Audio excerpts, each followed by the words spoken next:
গভীর রাতে যখন একদম শান্ত পুরো তেহরান, গোটা শহর যখন ঘুমে আচ্ছন্ন, তখনই বিস্ফোরণের শব্দে কেঁপে উঠল চারপাশ। তেহরানবাসী হয়তো ভাবছিলেন ঘুমের ঘোরে তারা কোনো দুঃস্বপ্ন দেখছেন, কিন্তু না, এবার ইসরায়েলি বাহিনীর হামলায় এক নারকীয় বাস্তবতার মুখোমুখি হল ইরান।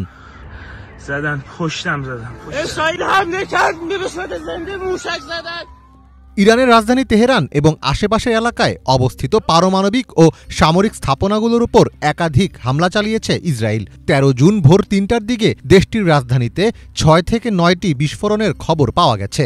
ইসরায়েলি বাহিনী ক্ষেপণাস্ত্র ও ড্রোন ব্যবহার করে এই হামলা চালায়। রাতের আধারে চালানো এই হামলায় ব্যাপক হতাহতের আশঙ্কা করা হচ্ছে।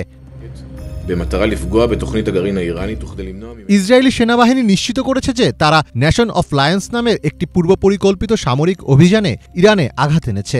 ইরানের পারমাণবিক অস্ত্র তৈরি করা ঠেকাতে দেশটির পারমাণবিক ও সামরিক স্থাপনাকে লক্ষ্য করে হামলা চালানো হয়েছে। তবে ইরানের রাষ্ট্রীয় গণমাধ্যম জানিয়েছে ইসরায়েল শুধু সামরিক স্থাপনাই নয়, তেহরান সহ আরও কয়েকটি শহরের আবাসিক এলাকাকেও লক্ষ্য করে হামলা চালিয়েছে।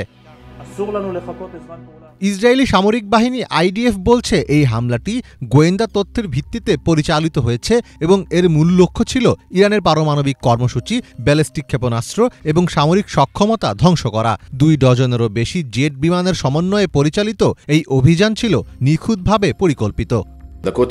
আমরা সামনের দিনের জন্য প্রস্তুতি নিচ্ছি।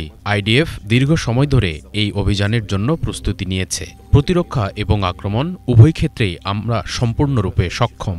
ইরানি শাসক গোষ্ঠী ইসরায়েল রাষ্ট্রের ধ্বংস চায়। অস্তিত্বের হুমকির মুখে এটি একটি অপরিহার্য পদক্ষেপ ছিল। আমরা এমন একটি জায়গায় এসে দাঁড়িয়েছি যেখান থেকে আর পিছু হটার সুযোগ নেই। এদিকে ইসরায়েলের চালানো এই হামলায় ইরানের বিপ্লবী গার্ড IRGC প্রধান জেনারেল হোসাইন সালামি মারা গেছেন। হোসাইন সালামি ২০১৯ সাল থেকে বিপ্লবী গার্ডস বাহিনীর প্রধান হিসাবে দায়িত্ব পালন করছিলেন।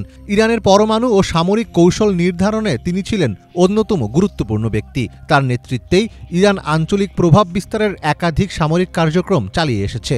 একই হামলায় আরও ২ জন পারমাণবিক বিজ্ঞানী মোহাম্মদ মেহেদি তেহরানচি ও ফেরেদুন আব্বাসি দাভানি নিহত হয়েছেন। ইরানের রাষ্ট্রীয় গণমাধ্যম সহ একাধিক আন্তর্জাতিক গণমাধ্যম এসব তথ্য নিশ্চিত করেছে।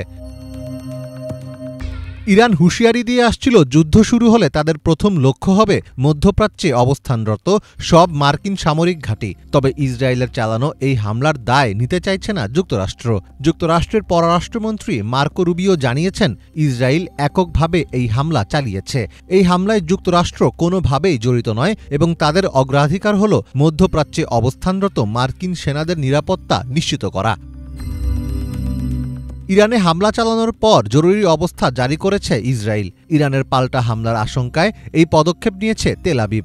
ইসরায়েলি সামরিক বাহিনীর পক্ষ থেকে নাগরিকদের সতর্ক বার্তা পাঠানো হয়েছে এবং সবাইকে নিরাপদ আশ্রয়ের কাছাকাছি থাকতে বলা হয়েছে। মীর ফজলে রাব্বি, বাংলা ভিশন।